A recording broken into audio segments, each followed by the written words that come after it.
भोपाल से खबर है जहां पर कुणाल चौधरी का बयान। कांग्रेस के पूर्व विधायक कुणाल चौधरी का कहना है कि मध्य प्रदेश में लाडली बहनाओं ने बीजेपी को नकार दिया है। कुणाल ने आंकड़ों का हवाला देते हुए बताया कि 2019 में हुई वोटिंग प्रतिशत के मुकाबले 2024 में महिलाओं में कम वोट देकर साबित कर दिया गया है।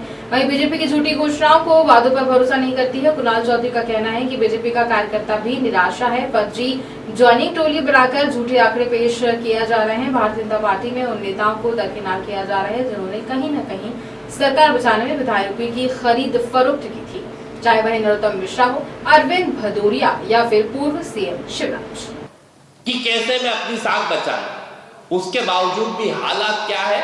तो अमित शाह जी ये बताए, क्या इनको भी बदलेंगे और इतने मंत्रियों को बदलेंगे? अभी तक कितने हो चुके, तय करके बताए अमित शाह जी, या इनके जवाब डाल दो। आते हैं घोषणा पत्र इनका होता है, हमारा न्याय पत्र है। रोज बड़ी बड़ी बातें करते इसमें, हिंदू मुसलमान ये वो। अरे कभी मनमोहन सिंह जी के बारे में, कभी किसके बारे में। मनमोहन सिंह जी से सीखना था तो ये सीखना था 50 के अंदर डॉलर की कीमत कैसे रखी जाती है। मनमोहन सिंह जी से सीखना था तो $143 प्रति बैरल के ऊपर 70 रुपए पेट्रोल और 50-55 रुपए डीजल कैसे रखा जाता है। गैस को 400 के अंदर कैसे रखा जाता है। नए बड़े बड़े उद्योग कैसे लगाए जाते हैं, पब्लिक सेक्टर की चीजें कैसे बनाई जाती है। इंदौर जैसे शहर में IIT IIM जैसे इंस्टीट्यूट कैसे दिए जाते हैं। सीखना था तो मनमोहन सिंह जी से कि आपकी बिना रिफाइनरी कैसे लगाई जाती है। इस हिंदुस्तान को विश्व की तीसरी आर्थिक शक्ति कैसे बनाया जाता है, यह सीखते। घोषणा पत्र में या तो इनने पढ़ा नहीं है, और मेरी चुनौती है कि इनके बड़े लोग बाहर आके रोज झूठ बोलते हैं। भारतीय जनता पार्टी के बड़े से बड़े नेता आए, इसके ऊपर चर्चा करें, हमारे न्याय पत्र के ऊपर और इनकी फर्जी गारंटियों के ऊपर। स्पष्ट है, भारतीय जनता पार्टी की फर्जी गारंटियों को, फर्जी पार्टी की फर्जी गारंटियां, फर्जी वादे, फर्जी बातें और कहीं ना कहीं पूरी तरीके से फर्जी संगठन के फर्जी लोगों के द्वारा जो दिया गया, उसी का नतीजा है कि मध्य प्रदेश के अंदर वोटिंग कम हुई है। और झूठ और फरेब की राजनीति छोड़ के आगे वाले चुनाव में कम से कम ये बताने का काम करें कि 15 लाख का क्या हुआ, काले धन का क्या हुआ, अच्छे दिन का क्या हुआ, 2700 रुपए कुंटल, 3100 रुपए कुंटल धान का क्या हुआ, 2 करोड़ रोजगार का क्या हुआ। और इधर उधर की बातें कहा जाता है ना, तू इधर उधर की बात ना कर, ये बता इन वादों का क्या हुआ। और जनता की जब आंधी आती है, तूफान आता है, तो इंडिया शाइनिंग भी ध्वस्त हुआ था। इस बार फर्जी गारंटियां भी ध्वस्त होगी। और एक कहावत है कि ये तीर सिपाही और घोड़े सब ठाट धरे रह जाएंगे, आंधी जनता की आएगी और इस बार बीजेपी के परखच्चे हो जाएंगे और इंडिया गठबंधन की सरकार बनेगी। स्पष्ट रूप से दोनों जगह के अभी तक जितनी सीटों पे वोटिंग हुई है, वहां के ट्रेंड से सीधा समझ में आता है कि देश के अंदर इंडिया गठबंधन की सरकार बन रही है। मध्य प्रदेश में भारतीय जनता पार्टी से ज्यादा सीटें कांग्रेस पार्टी जीतेगी। महिलाएं इनसे निराश है, नाराज है। और जिस तरीके से वोटिंग परसेंट कम हुआ है, इनके फर्जी आंकड़ों के द्वारा जो फर्जी बातें कही थी, उसके खिलाफ लोगों के अंदर निराशा है। अब धमकी पे आ गए। देश के गृह मंत्री इनके नेताओं को धमकाते हैं। कभी एक कल विधायक का सुन रहा था मैं, वो कहते हैं कि अगर तुमने वोट नहीं करे तो BPL रुकवा दूंगा।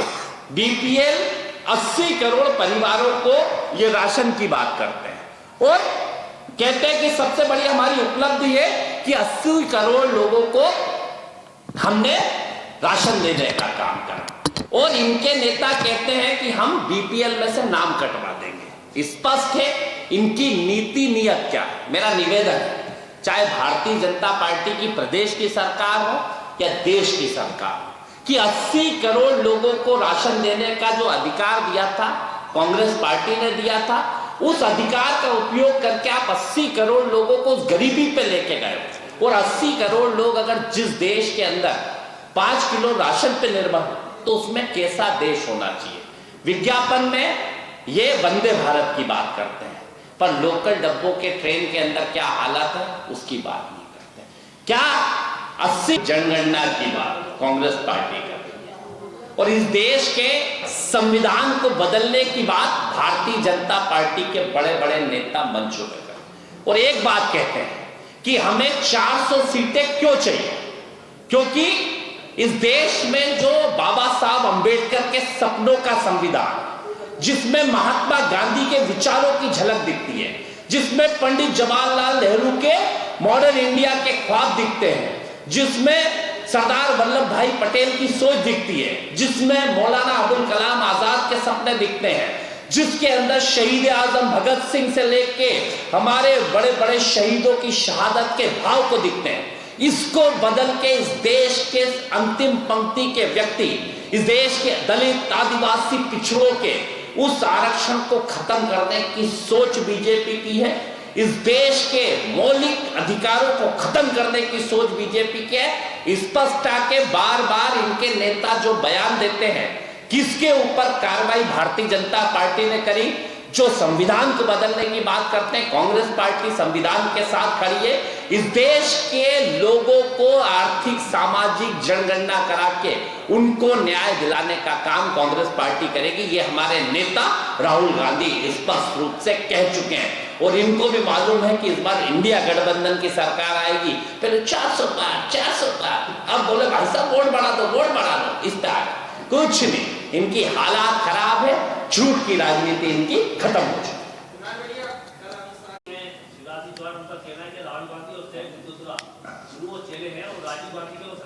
मेरा निवेदन है पूर्व मुख्यमंत्री जी से, उनके प्रति भी संवेदना है।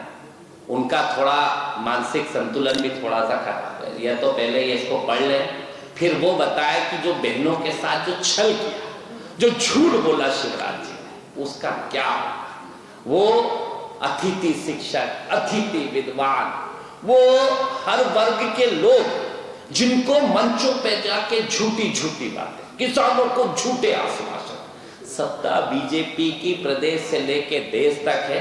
2700 रुपए कुंटल का हिसाब दे, 3100 रुपए कुंटल धान का हिसाब दे, बेटियों के साथ जो बड़े बड़े फोटो खिंचवाए थे 3000 से शुरू करूंगा उसका हिसाब दे, और जो बड़े बड़े मंचों पे जाके इन्होंने झूठ बोला उसका हिसाब दे। राहुल गांधी जी से सीख ले कि कैसे न्याय पत्र बनता है, कैसे जनता के बीच में रहता है। या पाव वाले नहीं, ये हेलीकॉप्टर वाले भैया होगा, वो हेलीकॉप्टर में घूमते, राहुल गांधी पाव घूमते, देश की नब्ज को समझ के अपना न्याय पत्र बनाते हैं। फर्जी बातों में शिवराज जी भी हमेशा से अमित शाह जी के साथ संलग्न है। कहां से उड़ गए? तो ये 80 करोड़ को गरीबी में राशन कैसे दे रहा है? मैंने क्या कहा? फर्जी पार्टी, फर्जी आंकड़े, हर चीज के फर्जी। जैसे इनने ज्वाइनिंग टोली का मतलब, ये फर्जी संगठन बना के फर्जी लोगों की ज्वाइनिंग कराते हैं और खुद वो होते हैं। ऐसे इन्होंने ये फर्जी आंकड़े करे। मतलब मैं इसलिए भी कहता हूं कि नरोत्तम जी सदन के अमिताभ बच्चन है, बहुत सदन को चलाते थे, पर उनके साथ इतना अत्याचार करा कि ना तो मुख्यमंत्री बनाया, ना राज्यसभा दी, ना लोकसभा दी, और बनाया भी कहा फर्जी ज्वाइनिंग टोली का अध्यक्ष। मतलब तो जिस आदमी ने सरकार गिराने के लिए भ्रष्टाचार करा हो, क्या मालूम कहां से लूट के पैसा दिया है, और उस आदमी के साथ लॉयल आदमी है पार्टी के वो। मतलब ये मैं भी संगठन का लॉयल हूं, मेरे तो ऐसे ही बीजेपी के वो भी लॉयल आदमी है। राज्यसभा भेजना था तो अरविंद भदौरिया या उनमें से भेज देते। मतलब फर्जी तरीके से, और इनके साथ भी जो दूध में मक्खी की तरह इनको निकाल दिया, तो हमारी संवेदना इनके साथ है। ऐसे ये फर्जी आंकड़े सारे। सुप्रीम कोर्ट के वकील प्रशांत भूषण ने बताया कि चुनावी बांड घोटाले की जांच के लिए सुप्रीम कोर्ट की निगरानी में एसआईटी की मांग को लेकर सुप्रीम कोर्ट में एक याचिका दायर की गई। भोपाल में प्रशांत भूषण ने बताया है कि चुनाव बांड घोटाले में अदालत की निगरानी में एसआईटी के गठन के लिए कॉमन कॉज और centre for public interest litigation CPIL द्वारा सुप्रीम कोर्ट में एक याचिका दायर की गई। सुप्रीम कोर्ट के ऐतिहासिक फैसले के बाद चुनावी बांड का डाटा जो सार्वजनिक किया गया, उससे संकेत मिलता है कि बॉन्ड्स के माध्यम से बड़े पैमाने पर संभावित लेन-देन कंपनियों और राजनीतिक दलों द्वारा किया गया। गवर्नमेंट आया था वो पूरी तरह से देश में हम नागरिकों के सूचना के अधिकार का हनन कर रहा था। यही सुप्रीम कोर्ट ने जजमेंट में भी बताया है और सुप्रीम कोर्ट ने इसे गैर संवैधानिक घोषित किया है। अब जो डेटा निकल कर आया है इलेक्टोरल बॉन्ड्स के ज़रिए से, उसमें पूरा नज़र आ रहा है कि किस तरह से एक बड़े स्केल पर घोटाला हुआ है। कंपनियों ने पैसे दिए इलेक्टोरल बॉन्ड से पॉलिटिकल पार्टीज़ को, जो रूलिंग पार्टीज़ हैं, और उनसे कॉन्ट्रैक्ट उन्हें मिले हैं बहुत क्लोज प्रॉक्सिमिटी में।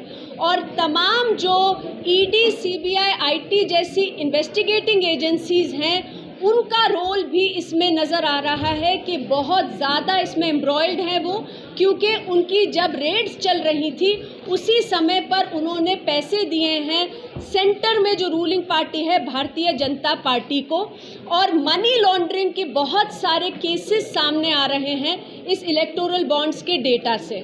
अभी हम ये भी कहना चाहते हैं कि हम बहुत इस चीज़ से दुखी हैं कि सूचना के अधिकार कानून का लगातार हमारे देश में उल्लंघन हो रहा है, उससे कमज़ोर बनाया जा रहा है।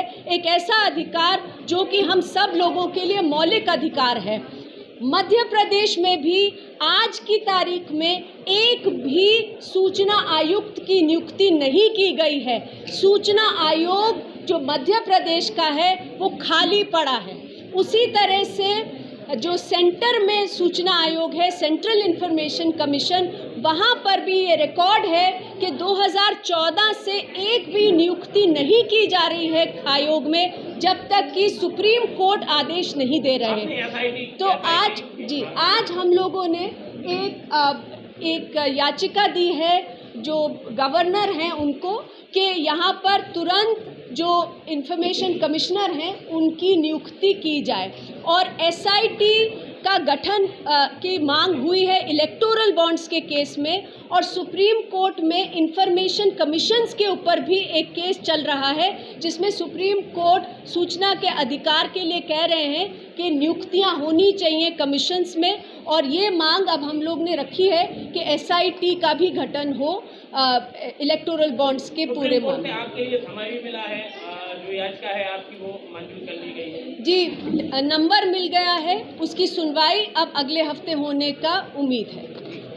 Thank you. देखिए, इलेक्टोरल बॉन्ड एक गुप्त तरीका था पॉलिटिकल पार्टियों को चंदा देने का, जिसका खुलासा सुप्रीम कोर्ट के ऑर्डर से कराया गया, और जो खुलासा हुआ है उसमें जो सामने आया है इंफॉर्मेशन, वो ये दिखाता है कि अधिकतर इलेक्टोरल बॉन्ड जो 16,500 करोड़ के इलेक्टोरल बॉन्ड खरीद कर दिए गए, उसका अधिकतर पैसा घूस के तौर पर कंपनियों ने उन पार्टियों को दिया जो वो सरकारें चला रही थी, जिनके ज़रिए उन कंपनियों को कॉन्ट्रैक्ट दिए गए, या उनके हक में पॉलिसी बदली गई, या फिर ईडी, आईटी, सीबीआई का एक्शन उनके ऊपर चल रहा था, उससे हाथ खींच लिया गया, और या फिर ड्रग कंट्रोलर ने उनकी दवाइयों को सबस्टैंडर्ड का करार दिया था, या जानलेवा दवाइयाँ थीं उनको चलने दिया गया ये इलेक्टोरल बॉन्ड के ज़रिए घूस लेकर।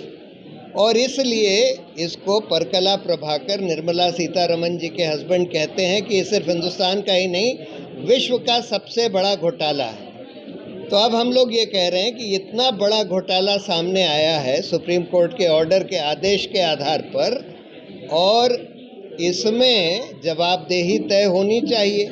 ये पता लगना चाहिए कि उस कंपनी के कौन लोग इस घूसखोरी में इन्वॉल्व थे, पॉलिटिकल पार्टी के कौन लोग इन्वॉल्व थे, उस सरकार के कौन लोग इन्वॉल्व थे, और उन एजेंसीज़ के कौन लोग इन्वॉल्व थे, ईडी, आईटी, सीबीआई या फिर ड्रग कंट्रोलर के, और उनको जवाबदेह ठहराया जाना चाहिए। तो इसलिए इसकी एक एसआईटी के द्वारा जांच होनी चाहिए, जो कि बिल्कुल स्वतंत्र हो, जो सुप्रीम कोर्ट गठन करे, और एक रिटायर्ड सुप्रीम कोर्ट के जज के सुपरविज़न में इसकी जांच होनी चाहिए। उसके लिए हम लोगों ने सुप्रीम कोर्ट में एक पिटीशन फाइल करी है, और इसकी सुनवाई हमको उम्मीद है कि जल्दी होएगी। भोपाल से खबर है जहाँ पर भारतीय पशु चिकित्सा संघ महिला विंग और प्रगतिशील पशु चिकित्सा डॉक्टर कल्याण संघ की अध्यक्ष डॉक्टर बबीता त्रिपाठी ने वर्ल्ड वेटरनरी डे पर राष्ट्रीय अंतर्राष्ट्रीय पशु चिकित्सकों, किसानों और डेयरी फार्म्स को बधाई और शुभकामनाएं दी हैं। उन्होंने कहा है कि यह डे पशु चिकित्सा क्षेत्र में अपनी सेवा दे रहे डॉक्टर्स के लिए गौरव का विषय है।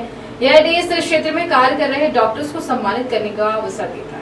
वर्ल्ड वेटरनरी डे बना रहे हैं, क्या संदेश रहेगा आपकी तरफ से, क्या राय है आपकी, क्या थीम रहेगी इस बार इसमें? सबसे पहले वर्ल्ड वेटरनरी डे पर हम राष्ट्र के और अंतर्राष्ट्रीय सभी पशु चिकित्सकों को बहुत बहुत शुभकामनाएं, बधाई देना चाहते हैं। हमारे किसान भाइयों को भी बधाई देना चाहते हैं, डेयरी फार्मर्स को भी बधाई देना चाहते हैं। इस बार की वर्ल्ड वेटरनरी डे पर theme veterinarians are essential health worker है, जो बिल्कुल सही है। इस पर हम लोग अपनी राय प्रकट कर रहे हैं और इस दिशा में हम लोग काम भी कर रहे हैं। हम देखते हैं कि मनुष्य के जीवन में 3 चीज़ें बहुत इंपॉर्टेंट हैं: फीडिंग, न्यूट्रिशन, साथ में सेकंड इम्यूनिटी और थर्ड डिसीज फ्री होना। तो तीनों ही चीज़ें के ऊपर हमारा समाज वेटरनरियंस के ऊपर डिपेंडेंट है, क्योंकि फीडिंग का हम देखते हैं तो जो नॉन वेजिटेरियन है, जो मीट है, एग है और जो भी गोट का मीट, एग, चिकन, ये सभी है ना चीज़ें काफ़ी न्यूट्रिशियस होती हैं, जो कि समाज में उपयोग होती हैं, पर वो हेल्दी समाज तक जाए इसके लिए हम वेटरनरियंस ही काम करते हैं। और जहाँ नॉन वेज हैं उनके लिए भी हमारे नॉन वेजिटेरियन के लिए भी वेटरनरियंस ही बहुत इम्पॉर्टेंट है। क्योंकि जो हमारा गोबर होता है एनिमल्स का, उससे है ना ऑर्गेनिक खाद बनती है और हम देखते हैं ऑर्गेनिक खाद से ज़्यादा न्यूट्रिटिव वैल्यू के जो खाद्यान्न प्रोड्यूस होते हैं। इसलिए हम लोग वेटरनरियंस अभी नई जो गौशालाएँ खुल रही हैं और जिनमें वेटरनरियंस मदद कर रहे हैं, और जो गौशालाओं में जो गोबर प्रोड्यूस होता है उससे ऑर्गेनिक खाद बन रही है और किसानों के लिए सप्लाई हो रही है, ताकि जो भी वो फॉडर प्रोडक्शन करें उसकी न्यूट्रिशन वैल्यू अच्छी हो। तीसरा, इम्यूनिटी। जब हमारा समाज हेल्दी फूड खाएगा तभी उसमें इम्यूनिटी होगी। जैसे हम कोरोना के टाइम में देखें कि जिन लोगों में इम्यूनिटी है वो सर्वाइव कर गए हैं, जिनमें नहीं है वो लोग खत्म हो गए। तो इसलिए इम्यूनिटी के पॉइंट ऑफ व्यू से भी वेटरनरियंस का बहुत इंपॉर्टेंट रोल है। तीसरा, हम देखते हैं डिसीज फ्री होना। तो बहुत सारी बीमारियां ऐसी हैं जो एनिमल से, पशुओं से मनुष्यों में जाती है, जैसे कि ब्रुसेल्ला है, रेबीज है, एंथ्रेक्स है। तो इससे क्या रहता है कि इनसे प्रिवेंट भी वेटरनरियंस ही करते हैं, एनिमल में प्रिवेंशन करते हैं, वैक्सीनेशन करते हैं, ताकि उनको ये बीमारियां ना हो। और यदि कभी हो जाती हैं बीमारियां तो वेटरनरियंस इनका ट्रीटमेंट करते हैं रिस्क लेके, और ये बीमारियां समाज में दूसरे मनुष्यों को नहीं जाने देते। इस तरीके से हम देखते हैं कि वेटरनरियंस बहुत इंपॉर्टेंट रोल अदा कर रहे हैं हमारे समाज को बेहतर और हेल्दी बनाने में। कहीं ना कहीं इनका एक अहम योगदान होता है। कुछ मांगे भी होती हैं। हाँ, सरकार से कुछ मांगे हैं, क्या मांगे हैं? सरकार से हमारी मांगे हैं कि हम देख रहे हैं हेल्थ ही नहीं, वेटरनरियंस का हमारे देश की जीडीपी की ग्रोथ में 5% रोल है वेटरनरियंस का। इसलिए वेटरनरियंस को इम्पोर्टेंट पोजीशन देना चाहिए समाज में। अभी हम लोग की सबसे ज़्यादा इम्पोर्टेंट मांग है कि सारे देश में जो मोबाइल एम्बुलेटरी क्लिनिक चल रही हैं वो सरकार को उनमें गवर्नमेंट सेक्टर के द्वारा ही चलाई जाए, क्योंकि प्राइवेट सेक्टर उतना अच्छा काम नहीं कर पा रहा है जितना हम लोग गवर्नमेंट डॉक्टर्स और गवर्नमेंट सेक्टर जो काम करता था पहले। तो हमारी अभी इस बार तो सरकार से यही निवेदन है कि जितने भी मोबाइल एम्बुलेटरी क्लिनिक देश में चल रहे हैं वो गवर्नमेंट ही चलाए, उसमें किसी प्रकार का प्राइवेट सेक्टर का इन्वॉल्वमेंट ना हो और गवर्नमेंट की डॉक्टर भर्ती हो, ताकि वो मोबाइल एम्बुलेटरी क्लिनिक जो है उनको ट्रीटमेंट के साथ दूसरी चीज़ों में भी डॉक्टर्स उपयोग करें और हमारे विभाग के उत्थान के लिए ज़्यादा से ज़्यादा सेवाएं दे सकें। धन्यवाद। नाम बता दीजिए अपना। मेरा नाम डॉक्टर बबीता त्रिपाठी है, Indian veterinary association lady wing की प्रेसिडेंट हूँ और progressive veterinary doctor welfare association की प्रेसिडेंट हूँ।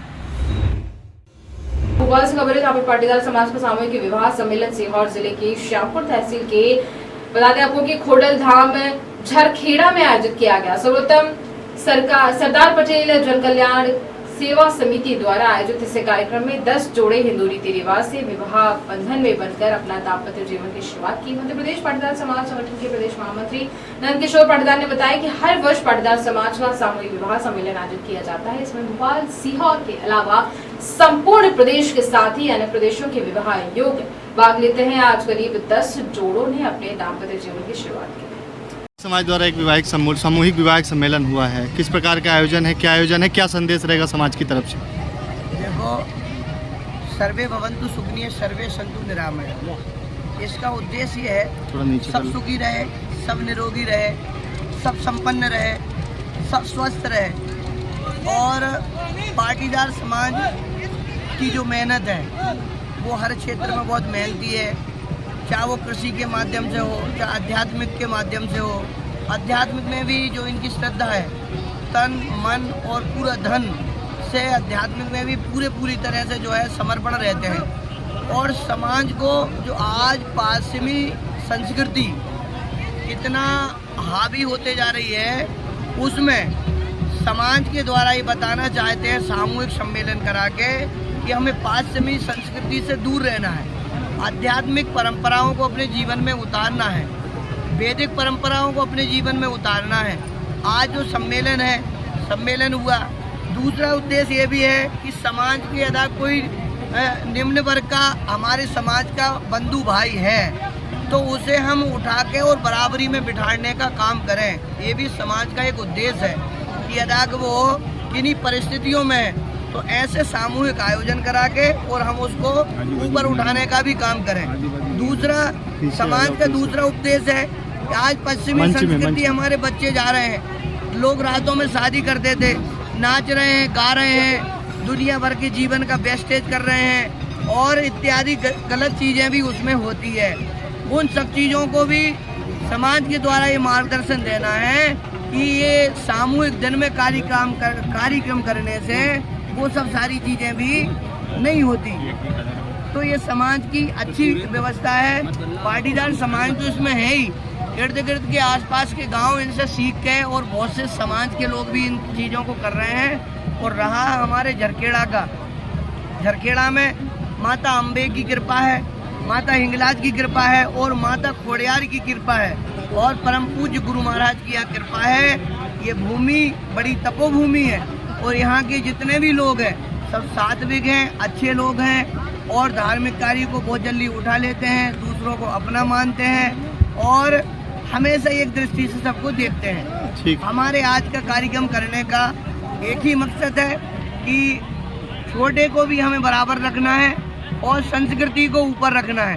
तो संस्कृति को भी मैसेज देना कि ऐसे पढ़ने सूत में बच्चे बंधे और जैसे माता किशोरी की शादी हुई थी, वेद मंत्रों के द्वारा हुई थी, ऋषि मुनियों के सामने हुई थी, ऐसे ही आज हमारे यहाँ 10 जोड़ों की शादी हुई है। समस्त वेदाचारी लोग यहाँ हैं, गायत्री की परंपरा है और हम सब लोगों के सामने वैदिक कार्यक्रम बहुत अच्छे से हुआ।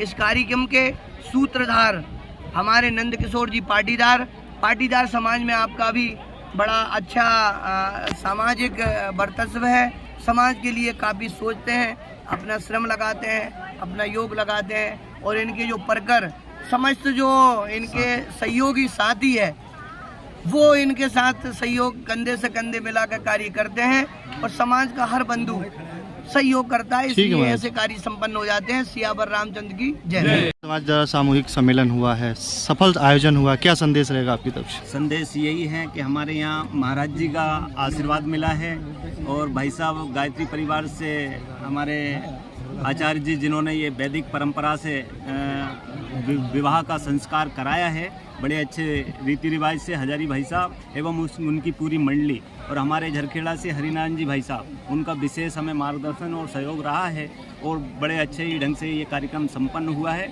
इसमें महाराज जी का और भाई साहब का और माता जी का हमारे ऊपर हमेशा आशीर्वाद बना रहे ताकि हम ऐसे कार्य निरंतर करते रहें और समाज को कहीं न कहीं हमारे ऊर्जा का लाभ मिलता रहे। कितने जोड़े का विवाह यहाँ सफल है? 10 जोड़ों का विवाह। कहाँ से जोड़े थे? जोड़े मुंगालिया छाप, मुंगालिया हाट, बैरावल, खरदोन, श्यामपुर, खोखरा, झरखेड़ा इत्यादि गांवों से थे। सर कितने वर्षों से आप ये आयोजन कर रहे हैं? ये काफ़ी समय से हमारे यहाँ होता चला आ रहा है सम्मेलन, लेकिन विगत ये कोरोना के समय में 2-3 वर्ष हमारे खाली चले गए थे, लेकिन अब ये परंपरा चली है तो निरंतर हम हर सीजन में मतलब आखा तीज और बसंत पंचमी पे हमेशा सम्मेलन करने का प्रयास करेंगे। ठीक है, नाम बता दीजिए अपना। मैं नंद किशोर पाटीदार समाज सेवक। जी, आज सफल आयोजन हुआ विवाह सम्मेलन, सामूहिक विवाह सम्मेलन, क्या संदेश रहेगा आपकी तरफ से? इसमें दिव्य जो शक्तियों की उपस्थिति जब होती है तभी दिव्य कार्यक्रम संपन्न होता है। हम जो कार्यक्रम करते हैं उसमें देवताओं का आह्वान करते हैं, ऋषियों का आह्वान करते हैं, गुरु सत्ता का, गायत्री माता का और प्रत्यक्ष रूप में महामंडलेश्वर जी, केशवदास जी की उपस्थिति अपने आप में ये इस बात का प्रमाण है कि यहाँ पर देव शक्तियाँ विराजमान हैं। इसलिए इस कार्यक्रम में दिव्यता रही है और ये अनुकरणीय है। समाज के लोगों को अगर यही शादियाँ हम दूसरी जगह हो रही होती तो करोड़ों और अरबों रुपये खर्च हो गया होता। जो 10 शादियाँ इतनी सादगी से हुई हैं, मैं अभी एक शादी में ओरछा गया था, वहाँ 1 करोड़ एक शादी में खर्च हुआ था। तो बताइए, ऐसा अगर होगा तो समाज कंगाल हो जाएगा। मगर समाज में इस प्रकार आदर्श व्यवस्था, आदर्श विवाह प्रचलन में आएंगे तो समाज का शोषण बचेगा। और संस्कार, जो महाराज जी ने कहा है कि संस्कृति ऊपर है हमारी, उस संस्कृति की पुनर्प्रतिष्ठा करना ही हमारा उद्देश्य है। हम गायत्री परिवार के लोग इसी कार्य में लगे हुए हैं। ठीक है, बहुत बहुत धन्यवाद। मध्य प्रदेश में लोकसभा चुनाव के दूसरे चरण में हुए कम मतदान का मुद्दा राजनीतिक गलियारों में चर्चा का विषय बना हुआ है। उप मुख्यमंत्री के लोकसभा क्षेत्र रीवा और उनके प्रभाव वाले सतना में कम वोटिंग प्रतिशत पर डिप्टी सीएम राजेंद्र शुक्ल का कहना है कि शादियां, फसल की कटाई और गर्मी के फैक्टर के कारण वोटिंग प्रतिशत कम रहा है, लेकिन इसका असर परिणाम पर देखने को नहीं मिलेगा क्योंकि पूरा का पूरा वोट प्रतिशत भाजपा के पक्ष में है। आने वाले चरणों में होने वाले मतदान को लेकर शुक्ला ने कहा कि चूंकि फसल कटाई का काम पूरा हो जाएगा और शादियों की मुहूर्त भी लगभग समाप्त हो जाएंगे, तो निश्चित तौर पर आने वाले समय में वोटिंग ज्यादा होगी। पिछली बार करीब 69% के करीब वोटिंग हुई थी, तो मैक्सिमम घटा है वोट प्रतिशत। तो इसमें बीजेपी को लाभ होगा या नुकसान होगा? वोटिंग प्रतिशत घटने का रीजन क्या रहा? पिछले बार 69% नहीं हुई थी, 60% हुई थी। 60%। इस बार 48% नहीं है, 49.5% है। तो मतलब आप ये मान सकते हैं कि 10-10.5% वोट घटा है। और ये वोट घटने का कारण एक तो कांग्रेस पार्टी में भी एक निराशा थी, उनके अंदर उदासीनता थी, तो कांग्रेस के भी लोग कोई दिखे नहीं उधर। दूसरा, कटाई अपने पीक पर थी, खेती का समय जो होता है, और लगन हमारे विंध्य क्षेत्र में जनेऊ संस्कार जो होता है, व्रतबंध, उसकी बहुत बड़ी लगन थी। तो उसके कारण पूरे रिश्तेदार एक दूसरे, अपना गांव छोड़ के दूसरे के यहाँ, तो वो भी एक बड़ा रीज़न रहा है। और गर्मी भी एक अपना कारण रहा है। तो कुल मिला के ये एक फैक्टर रहा। पिछले बार मई में वोटिंग हुई थी, तो मई में कटाई समाप्त हो गई थी, लगन समाप्त हो गया था, और सिर्फ गर्मी का फैक्टर था। और कांग्रेस और भाजपा में थोड़ा ऐसा लगता था कांग्रेस वालों को भी कि हम लड़ाई में हैं, तो वो लोग भी काफ़ी दौड़ भाग कर रहे थे। इस बार कांग्रेस के लोगों में अंदर, उनको मालूम है कि हम मोदी जी की लहर में, कांग्रेस कहीं लड़ाई में नहीं है। तो उनके जो कार्यकर्ता ग्राउंड लेवल पे हैं, एक तो बड़ी संख्या में लोगों ने कांग्रेस छोड़ के भाजपा में आ गए। कुछ लोग कांग्रेस छोड़ भाजपा में भले नहीं आए, लेकिन कांग्रेस से इस्तीफा दे दिए। तो जो एक लड़ाई वाला स्थिति थी वो दिख नहीं रही थी। तो इसलिए वोटिंग का परसेंटेज इन 3-4 कारण रहे हैं, जिसके कारण 49.5% है। और वो हमें लगता है कुछ और भी कलेक्ट हो जाएगा तो 50 के करीब पहुंचेगा, तो 10% का गिरावट है। ऐसे ही सतना में पिछली बार 70% वोट पड़ा था, इस बार 62% पड़ा, 61 पॉइंट कुछ है, तो 8.5-9% वहाँ भी घटा है। और यही ट्रेंड जो आए हैं, यही मुझे कारण समझ में आता है।